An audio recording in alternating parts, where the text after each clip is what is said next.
Christ, I muttered to myself, as the first flakes of snow started to fall. They gathered in fuzzy clumps over the windshield before my wipers cleared them away. I'd been waiting for 15, no, 20 minutes now, in my sister's driveway. Had I chosen to wait inside with her, I'd have been dead by now thanks to her 2 gray cats. Cute little devils, but murder to my sinuses. Puffy eyes and a clogged-up throat, that's just what I needed. Every Christmas, our family made the annual trip to my grandparents' cabin tucked away in the woods of Hope, Alaska, and I'd hoped to beat the heavy snowfall that was forecasted. Since my sister's license was suspended from a DUI, here I was, a hostage to time, with my finger tapping anxiously on the steering wheel.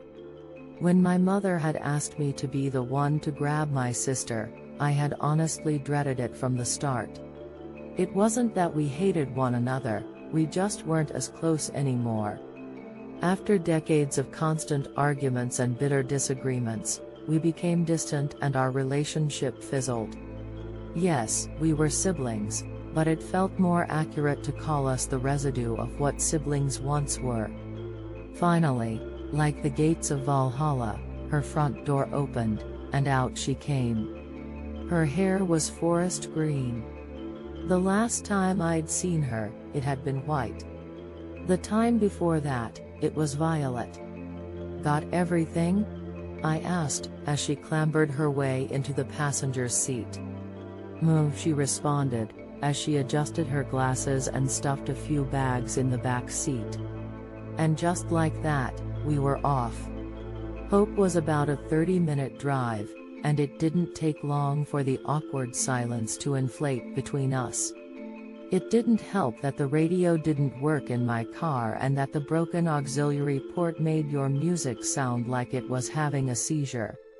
By the time we reached the turnoff for Hope Highway, the road was turning into a thick white sheet. Thankfully, on Christmas Eve night, the long stretch to Hope's small community was quick and vacant. The cabin was tucked away in a fortress of trees 5 miles off the main road. As I made the turn, my sister cracked the window, pulled out a blunt, and lit it with her lighter. "Want a hit?" she asked. Snow crunched beneath us. "Not while I'm driving. It's a straight path. We're practically there already." She took a drag and blew it out the window. "I want to just focus on this, alright?" She huffed and pushed up her glasses. "If you're that worried, maybe slow down a bit then." There was the jab, a piece of bait to lure me into another fight. But I wasn't going to bite, not this time. She could live with us getting there faster.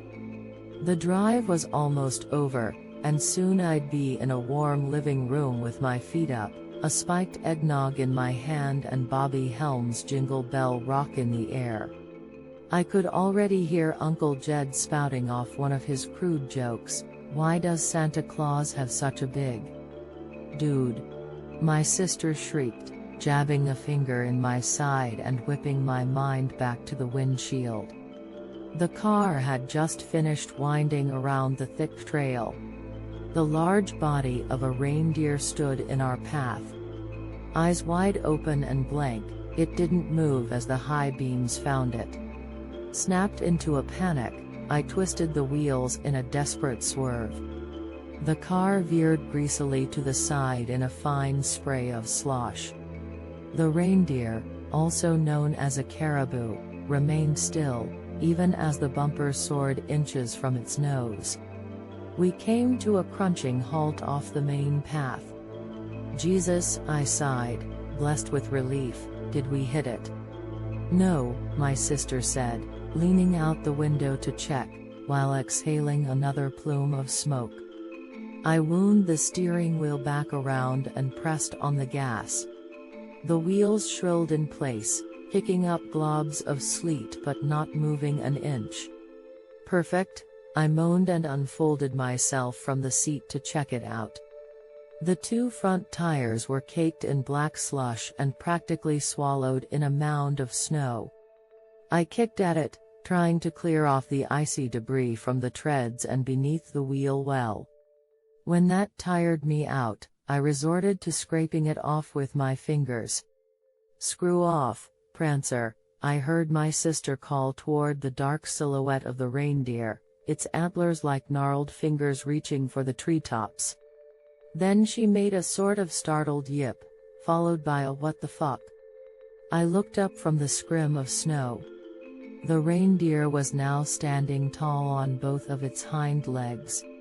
It looked strange, like a silly caricature you'd see in a kid's book. But out there, in the silence of the woods, it was a creepy image. The way its vague shape stood on just two legs held an almost human-like balance. For whatever reason, I realized then it didn't have a tail.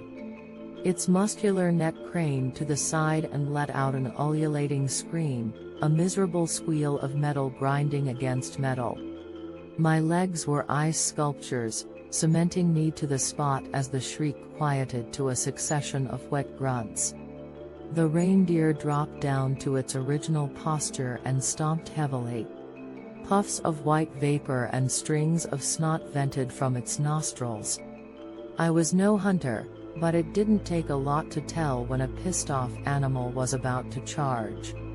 I leaped for the driver's seat, pulled the door open, and slammed it shut just as the muffled thud of hooves reached me. Antlers scraped the door as its large body practically flew over the patch I had just been standing in. Fast, very fast. My sisters screamed as the large bulk of its fame wound back around and charged again, this time shattering the headlights and submerging us in darkness. "Just go already," my sister hollered in my ear. "I'm trying, goddammit," I hissed. The wheels continued to spin helplessly. We were trapped. The creature charged again, this time nailing the window. A cobweb of cracks bloomed near my sister's head. I searched for anything, literally anything, that I could use as a weapon. I was never really a gun enthusiast, but at that moment I'd have shaved my head and joined the secular monks if it meant having a Glock in my hand right then and there. After rattling the car once more, the reindeer finally appeared to lose interest and disappeared amidst the cluster of trees. Granted some time to breathe and think, we phoned our dad and told him about the situation. He was going to come down in his pickup and get us unstuck and out of this mess. I looked over at my sister, who was taking long and steady breaths between her fingers. "Are you all right?" I asked. "What do you think?" she grumbled. "I told you to slow down." Another jab, and this time I wasn't going to have it. "You want to be useful," I yelled. "Get out there and push." "No." "Then shut the hell up. I don't need it right now." She said nothing else, and neither did I, returning once again to the pocket of silence that our relationship succumbed to. The sooner Dad's headlights peeked in the distance, the better. Suddenly, she rolled the window down. "What are you doing?" I asked. "SSSH." She pursed her lips. "Just listen." Humoring her, I waited, and sure enough, the sound reached me too. The quiet voice of a little girl coming from outside. "Somebody," it whimpered, "I'm lost. Please help me, I'm lost." My sister unlocked the door and motioned to open it. I grabbed her wrist. "What are you doing?" she snapped. "There's someone out there. Just wait a second. It's weird, isn't it?" The voice continued to whine, choking between sobs and pleading for someone, anyone, to help her. I didn't like the way it sounded. The same lasting drawl between words, the same weeping sounds, like someone was hitting repeat on a speaker. Something wasn't right, and my instincts were hoisting red flags left and right. Then my sister looked at me, and her expression warped into shock. She flung back, pinning both shoulders against the interior. Things that sounded like words bubbled up but didn't quite make it out of her throat. I turned and saw what was looking at me. It had the face of a man, surrounded by the mottled fur of a caribou's body. The skin was a mummified brown color, wound tightly around its long skull like old, crinkled leather. Snowflakes landed upon its wide, expressionless eyes and melted into the dark membranes of its pupils. It circled the car, bobbing its antlers and fogging up the windows as it peered inside. My heart shook the walls of my throat. I locked eyes with my sister, unable to say anything behind the sheer disbelief.